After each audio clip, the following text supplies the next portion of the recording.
Hello guys, this is Vedic Akshat from vedicakshat.com and continuing our video series on Venus astrology. Today we are going to talk about separation and divorce in an horoscope. So when checking these factors of divorce and separation in an horoscope, we have to check multiple factors. It is not just like that there's one yoga and we say, oh, there has been divorce or there has been issue in this marriage. So the points that we have to check is Venus, the seventh house, the Upapada Lagna, and the Navamsa. So coming to the Venus, Venus as a karaka for marriage, as a karaka for spouse, plays a very crucial role. In one of my previous videos, I talked about blocked Venus, where there were malefics before Venus, and it was preventing Venus to give in a relationship or marriage, and there is delay in that. So if there are malefics in front of Venus, that means if Venus is in the fourth house, we have two or more malefics in the fifth, or one malefic in the fifth and in the sixth house. So Venus is blocked. So what is happening? Venus will bring you the relationship, but it may not able to continue it because there are malefics blocking it. So if you have malefics in the second or in the third house from Venus, then this Venus is blocked and you may face issues in continuity of relationship if Venus is weak or Venus is not powerful enough to break that blockage. Coming to the second point, it is the seventh house. The seventh house is called the Dara Bhava, means it brings the spouse or the first marriage. In Rashi, the seventh house is our own attitude and our own behavior.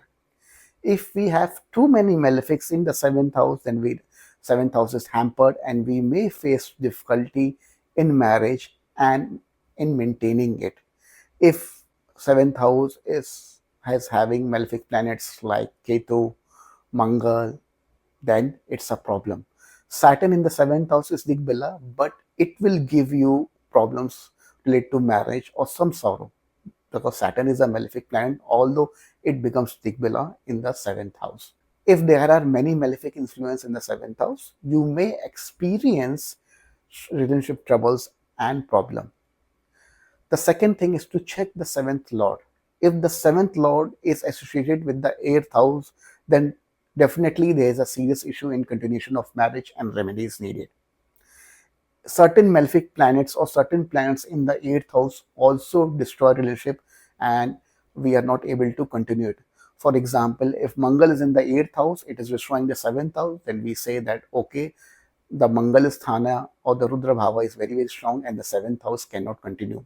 Mars in the eighth house also considers as a Mangal dosha. Moon in the eighth house also does the same, because Moon also does not like the 12th from it, and we often tend to ignore the 12th house from the Moon, and Moon will destroy the seventh house of relationship or marriage, and this is applicable for the first marriage. Venus in the eighth house is same energy. Venus as a karka of the seventh house, when placed in the eighth, it is known as Sadhu Shukra, and what is happening? It is giving sorrow. It is giving crying in the relationship, and we are not able to continue in that marriage or relationship because Venus is getting the energy of the eighth house, that is of breakage of marriage. If these yogas are present in the Rashi chart, that definitely needs a remedy, and we can say that okay, there are troubles in marriage and continuity. The third important point to consider is Upapada Lagna. I will not go into details of what is Upapada Lagna and how do we calculate it. That can be learned from standard text. But for a brief introduction, Upapada Lagna is the manifestation of the 12th house. And the 12th house is the house of marriage, viva. The 7th house brings the spouse, and the 12th house is the one who is going to be there witnessing your life and who is going to be walking through all aspects of your life. So 7th house is for spouse, 12th house is for marriage. Aruda Pada of the 12th house is called Upapada Lagna. Upapada Lagna can be used to predict everything about spouse, marriage, children, and that is a separate and a very vast study. In this case, if we see that there are malefics in the second house from the Upapada Lagna, then the relationship or marriage will have problems in continuing it until unless there is some benefit influence on it. If Upapada Lagna is blocked by malefics, then continuity of marriage or relationship is in a big question. So similarly, if the Upapada Lagna is blocked, then the first relationship of marriage can have continuity problems, it will break. If and after that, if the second Upapada is also blocked, then the second will be the same also.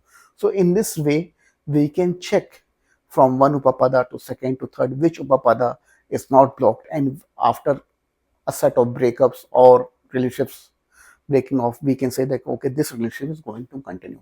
The fourth and a very important aspect for marriage is the Navamsa Kundli. Now, Navamsa is seen for many things: abilities, destiny, marriage. I have done a detailed article on this. I will drop its link in the description and you can study it with sample charts. Here, what we have considered is the seventh house. If the Navamsa seventh house and the eighth house are connected, then the first marriage or first relationship is not going to work. Why I'm saying relationships? Not if any relationship is been there and more than an year, the energy becomes like marriage. If we are in deep love, if we are in a very serious relationship, and this relationship is continued for more than 1 year, the energy of that relationship is same as marriage. So if you have seventh and the eighth house connected in the Navamsha, then definitely the relationship or marriage will going to break during that dasha until we do some serious remedies. Another important factor to notice is the Atma Karaka. Atma Karaka is the king of the chart. It is the planet with the highest degree, reverse in case of Rahu. Ketu cannot become Atma Karaka. It is the Moksha Karaka. So if Atma Karaka is associated with the eighth house, either by placement in either in Rashi or Navamsha, this will show that the soul or the destiny is having karmic implications that the relationship is not going to work. And the remedies of Atma Karka are at a much higher and deeper level because there's a huge mountain of karmas that are telling me that okay, this relationship may be subjected to break because of past life karma. So if you look into your chart and you see these factors are involved, then it is better to do remedies.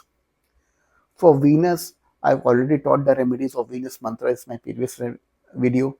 Malefics in the seventh house, Mrityunjay is a very good remedy to start with.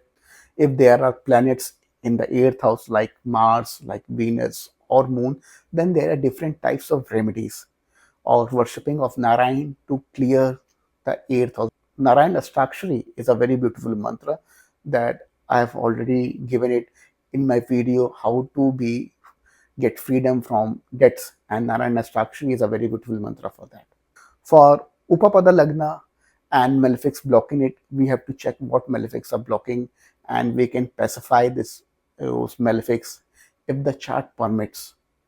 Otherwise, we can always go for a Kumbh Viva to move to an other marriage or another Upapada Lagna. And the same remedy of Kumbh Viva can be done if there are malefics in the eighth house like Mars, Venus, or Moon, or if we have seventh and eighth house connection in the Navamsha. Then the Kumbh Viva becomes an integral part as a remedy. Now, many people come to me that, oh, we have been serious troubles in marriage and we have already done the Kumbh Viva and nothing has happened. The reason in most of the cases the Kumbh Viva is not working because 90% of people are not able to do this puja properly. There are certain things, there are certain restrictions, there are certain time period to do this Kumbh Viva, and it has to be done in a certain procedure, which are not being followed. Multiple clients complain that they did the Kumbh Viva, but it not worked. And the only reason was that the puja was not done properly. Kumbh Viva is a remedy just like marriage. So everything that happens in a marriage has to be there, and there are a lot of other things to also to consider. If you have these problems, do remedy. Either do your Kumbh Viva, do the mantra of Mrityunjay mantra, do the Narayan mantra, or make your Venus strong. This will save your marriage. If not, it's going to save, but it will give you a way to save your marriage. And I think that's all for today. And do subscribe to Vedic Akshat For more videos, for more astrological insights, to know about more astrological topics, thank you.